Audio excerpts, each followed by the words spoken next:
وآلہ وسلم کی اطاعت و فرما برداری، آپ کی تعلیمات پر عمل، آپ کی سنتوں کو اپنانے کا ثواب کتنا ہے اور اہمیت کتنی ہے، وہی سیکھنا چاہتے ہیں۔ رب ذوالجلال نے قرآن مجید میں ارشاد فرمایا، ما آتاکم الرسول فخذوہ، جو کچھ میرے رسول معظم صلی اللہ علیہ وآلہ وسلم تجھے دیں وہ لے لو، وما نہاکم عنہ فانتہوا، اور جس سے میرے رسول معظم صلی اللہ علیہ وآلہ وسلم تمہیں روکیں اس سے رک جاؤ۔ پتہ یہ چلا کہ زندگی گزارنے کا اصول، کامیابی کا سب سے بڑا راستہ یہ ہے، جو پیارے رسول دیں اسے پوری زندگی اپنا لو، اور جس سے روکیں اس سے رک جاؤ۔ میرا رب دنیا کی بہاریں بھی عطا کرے گا، آخرت کی بہاریں بھی عطا فرمائے گا۔ پھر رب ذوالجلال نے قرآن مجید میں ارشاد فرمایا، من یطع اللہ ورسولہ فقد فاز فوزا عظیما، جس نے اللہ کی اطاعت کی، جس نے رسول معظم صلی اللہ علیہ وآلہ وسلم کی اطاعت کی، فقد فاز فوزا عظیما، رب ذوالجلال اسی کو عظیم ترین کامیابی عطا فرماتا۔ یہاں سے بھی یہی سبق ملا، کامیابی کا راستہ ایک ہی ہے، کامرانی کا اصول ایک ہی ہے کہ پیارے آقا صلی اللہ علیہ وآلہ وسلم کی اطاعت فرما برداری بجا لائی جائے، میرا رب کامیابی اور کامرانی ہمارے قدموں میں ڈال دے گا۔ اب سوال یہ پیدا ہوتا ہے، جو ابھی میں نے الفاظ پڑھے کہ اللہ کی اطاعت اور اللہ کے رسول کی اطاعت، یہاں تو دو اطاعتوں کا حکم ہے، تو اب اللہ کی اطاعت بھی ضروری اور رسول معظم صلی اللہ علیہ وآلہ وسلم کی اطاعت بھی ضروری ہے، تو یہ کیسے ممکن ہوگا؟ تو قرآن ہی نے اس کا جواب دیا، من یطع الرسول فقد اطاع اللہ، رسول معظم صلی اللہ علیہ وآلہ وسلم کی اطاعت ہی حقیقت میں خدا کی اطاعت ہے۔ جو پیارے آقا صلی اللہ علیہ وآلہ وسلم کے پیچھے پیچھے چلے گا، میرا رب اسے اپنی اطاعت اور عبادت کا ثواب عطا فرمائے۔ پیارے آقا صلی اللہ علیہ وآلہ وسلم نے خطبہ حجت الوداع کے موقع پر امت کو بہت بڑا نصب العین دیا، بہت بڑا منشور عطا کیا، بہت بڑا قانون عطا کیا۔ میرے آقا صلی اللہ علیہ وآلہ وسلم نے جہاں بہت سی باتیں ارشاد فرمائیں، وہاں ایک بات یہ بھی ارشاد فرمائی، اے میرے غلاموں، میں تم میں دو چیزیں چھوڑے جا رہا ہوں، جب تک ان دونوں کو تھامے رکھو گے، ہدایت، سربلندی، کامیابی اور کامرانی تمہارا مقدر بنے گی، تم ہر میدان میں فتح یاب ٹھہرو گے، اور اگر تم نے ان میں سے کسی ایک کو بھی چھوڑ دیا تو گمراہی، پستی، ذلت اور تباہی تمہارا مقدر بن جائے۔ میرے آقا صلی اللہ علیہ وآلہ وسلم نے ارشاد فرمایا، کتاب اللہ و سنتی، ایک اللہ کی کتاب چھوڑے جا رہا ہوں، ایک اپنی سنت چھوڑے جا رہا ہوں۔ جب تک ہم قرآن کے ساتھ اپنا رابطہ مضبوط بنائے رکھیں گے، سنت رسول پہ عمل کرتے رہیں گے، میرے مصطفیٰ کریم نے ہمیں ہر کامیابی کی خوشخبری عطا فرمائی۔ آج امت مسلمہ پوری دنیا میں اسی لیے ذلیل و رسوا ہو رہی ہے کہ ہم نے بد نصیبی سے دونوں راستے چھوڑ دیے، کوئی ایک نہیں چھوڑا، دونوں کو چھوڑ دیا۔ قرآن مجید صرف قسمیں اٹھانے کے لیے ہم استعمال کرتے ہیں، صرف مردوں پر پڑھنے کے لیے استعمال کرتے ہیں، قرآن کو ہم نے اپنا لیڈر نہیں مانا، اپنا رہبر و رہنما نہیں مانا، اس کی گہرائی میں نہیں اترے، اس لیے پوری دنیا میں امت مسلمہ رسوا بھی ہو رہی ہے اور ہر میدان میں ناکام بھی نظر آتی ہے۔ پیارے آقا صلی اللہ علیہ وآلہ وسلم کی سنتوں سے ہم کوسوں دور ہیں، بہت دور ہیں۔ کتنے دور ہیں؟ میں یہیں پہ ایک واقعہ آپ کو سنانا چاہتا ہوں۔ پرانے دور میں جب انگریزوں کی حکومت تھی، ایک انگریز نے ایک فیکٹری بنائی، اور اس فیکٹری میں جب ملازم رکھنے کی باری آئی، بندوں کی ضرورت پوری کرنے کا وقت آیا، تو اس نے اس وقت کے دور کے اعتبار سے اشتہار شائع کیا کہ مجھے اپنی فیکٹری میں باوفا لیبر چاہیے، وفادار مزدور چاہیے، کوئی تعلیم کی شک نہیں لگائی، شرط نہیں لگائی، عمر کی کوئی قید نہیں لگائی، قد کاٹ کی کوئی قید نہیں لگائی، ایک ہی قید لگائی، مجھے وفادار لیبر چاہیے۔ انگریزوں کا زمانہ تھا، ان کی حکومت تھی، ان کے پاس ہر ادارے کے سارے اختیارات حاصل تھے، لیکن اسی دنیا میں مسلمان بھی بستے ہیں، اسی دنیا میں اور اسی زمین پہ سکھ، یہودی، عیسائی، ہندو سارے مذاہب بستے ہیں۔ ہر کسی نے اپنی معاشی ضرورت کو پورا کرنے کے لیے اس کی فیکٹری میں درخواستیں جمع کرائی، اس کی فیکٹری میں درخواستیں جمع کرائی۔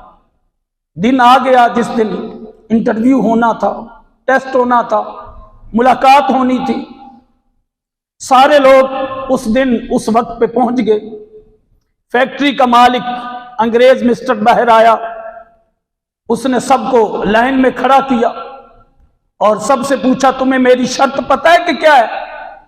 میری فیکٹری جوائن کرنے کے لیے کون سا شرط لگائی گئی ہے؟ ہر کسی نے کہا شرط یہ ہے کہ باوفا مزدور تمہاری ضرورت ہے، باوفا مزدور تمہاری ضرورت ہے۔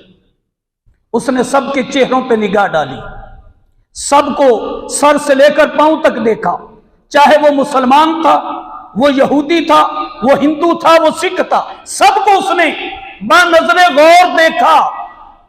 دیکھنے کے بعد اس نے کہا کہ جن کے چہروں پہ داڑیاں ہیں وہ کل داڑیاں صاف کرا کے آئیں،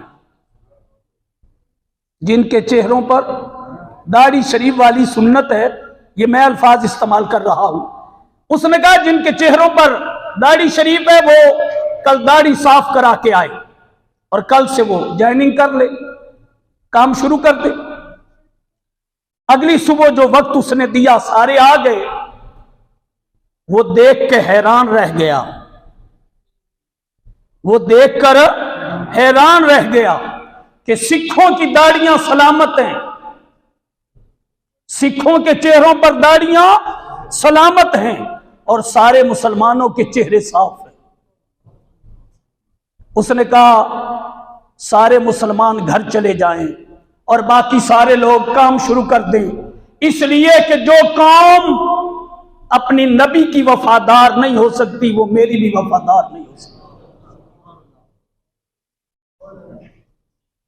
جو قوم، جو امت، جو پیروکار، جو امتی، جو غلام، جو اپنے نبی کا کلمہ پڑھنے والے اپنے نبی کے ساتھ وفادار نہیں ہو سکتے وہ میرے ساتھ بھی وفادار نہیں ہو سکتے۔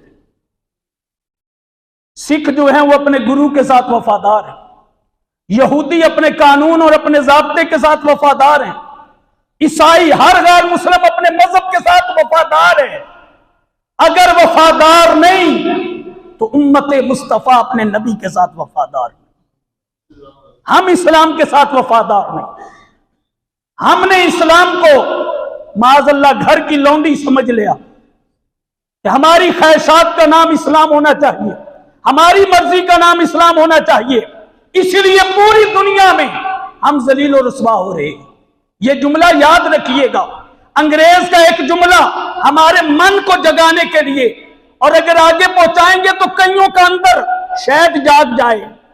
اگر تم اپنے نبی کے وفادار نہیں تو تم میرے بھی وفادار نہیں ہو سکتے۔ اس لیے ضرورت ہے کہ قرآن کو بھی اپنا رہبر مانا جائے اور سنت رسول کو بھی اپنا رہبر مانا جائے۔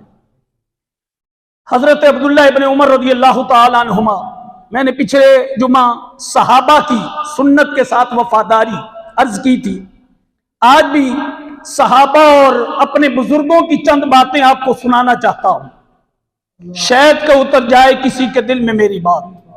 حضرت عبداللہ ابن عمر رضی اللہ تعالیٰ عنہ میرے آقا صلی اللہ علیہ وآلہ وسلم کی ہر ادا کے ساتھ بڑا پیار کرتے، ہر صحابی پیار کرتا، لیکن ان کا طریقہ نرالا تھا۔